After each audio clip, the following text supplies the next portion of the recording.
All right, so let's start with the big story that we are tracking on WION at this hour. And this, of course, is coming from Pakistan, where, remember, it is a very big day in Pakistani politics. The Pakistan Supreme Court will resume its hearing in the crucial case against the Deputy Speaker's decision, who rejected the no-confidence motion that had been brought against the government led by Prime Minister Imran Khan. The decision by the top court, it is being hoped, could resolve the constitutional crisis that Pakistan has been gripped by after the Deputy Speaker, who was presiding over the proceedings in the National Assembly in Pakistan, decided to reject the no-confidence motion, which has since plunged the country into complete chaos. Remember, immediately after that, Prime Minister Imran Khan had also advised the President, Arif Alvi, to immediately dissolve the National Assembly and call for snap elections.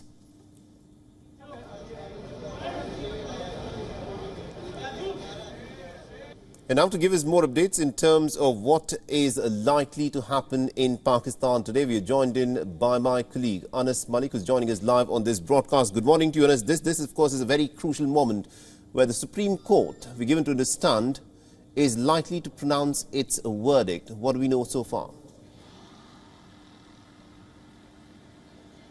Well, it is indeed a crucial, rather a defining moment in Pakistan's constitutional history, Saleh, where the Supreme Court is listening or hearing to the suo motu case of the actions of the 3rd of April, first that called for the ruling, that called for the rollback of the no-confidence motion, eventually restoring Prime Minister's right to dissolve the Assembly, and then Prime Minister's actions, and then President's actions as well.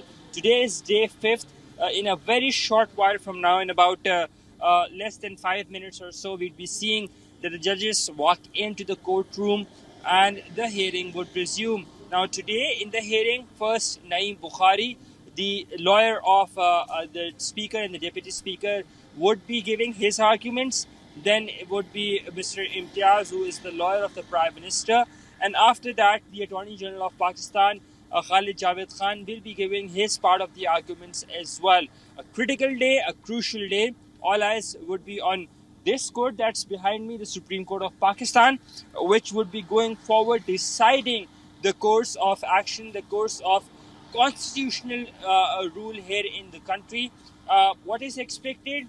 All eyes are on here, because every party, especially those from the opposition, have their hopes pinned on this house, on this Supreme Court, for one very reason, that whatever its decision would be having a direct impact on the course of action going forward. Saleh? Absolutely indeed. Now, one of the key questions, that a lot of people have been mulling upon is, does the Supreme Court have jurisdiction to go into the question of the constitutionality of what the presiding Speaker does on the floor of the House?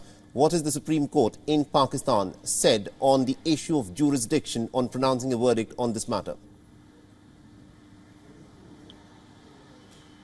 That's still contended upon, for one very reason. Article 69 gives protection to the protection to the Speaker. But then again, it's the ruling that is under discussion. As I talk to you, the judges have just walked in courtroom number 1, and the case proceedings have formally begun. The Advocate General of Punjab has come to the rostrum, because we understand that there was ruckus in Punjab yesterday as well, despite of assurances to the court. So he has just come to the rostrum, as the Supreme Court larger bench is listening to the case. Now, coming back to your question, the jurisdiction is still contended or questioned upon. Yesterday we saw Barrister Ali Zafar from the President's lawyer, the Presidency's lawyer. He's taking a very harsh stance, telling the court that it was not their jurisdiction to question the ruling of the Parliament, because that would be poking into the affairs of the Parliament and sanctity of the Parliament. So the court right now has two things. In case if it goes on to roll back the ruling of the Speaker, then the question of the sanctity of the Parliament would of course be under question. If it doesn't, then this can very well be a precedent that would be set up for future courts to come, where no government would ever be able to face a no-confidence motion. So it will be a very key, a very important and a very tough decision for the court to have to deliberate upon. which we are likely to see to be issued sometime later today, as it's been speculated upon here in Pakistan. Saleh? Absolutely indeed. Thank you very much indeed, Anas Malik, for joining us and getting us all those updates. We'll of course come back to you. We expect that the hearing in the Pakistan Supreme Court that is right behind you will actually begin in just about any moment now. And as more details emerge in the story, we'll come back to you, Anas Malik. Thank you very much indeed. WION is now available in your country. Download the app now and get all the news on the move.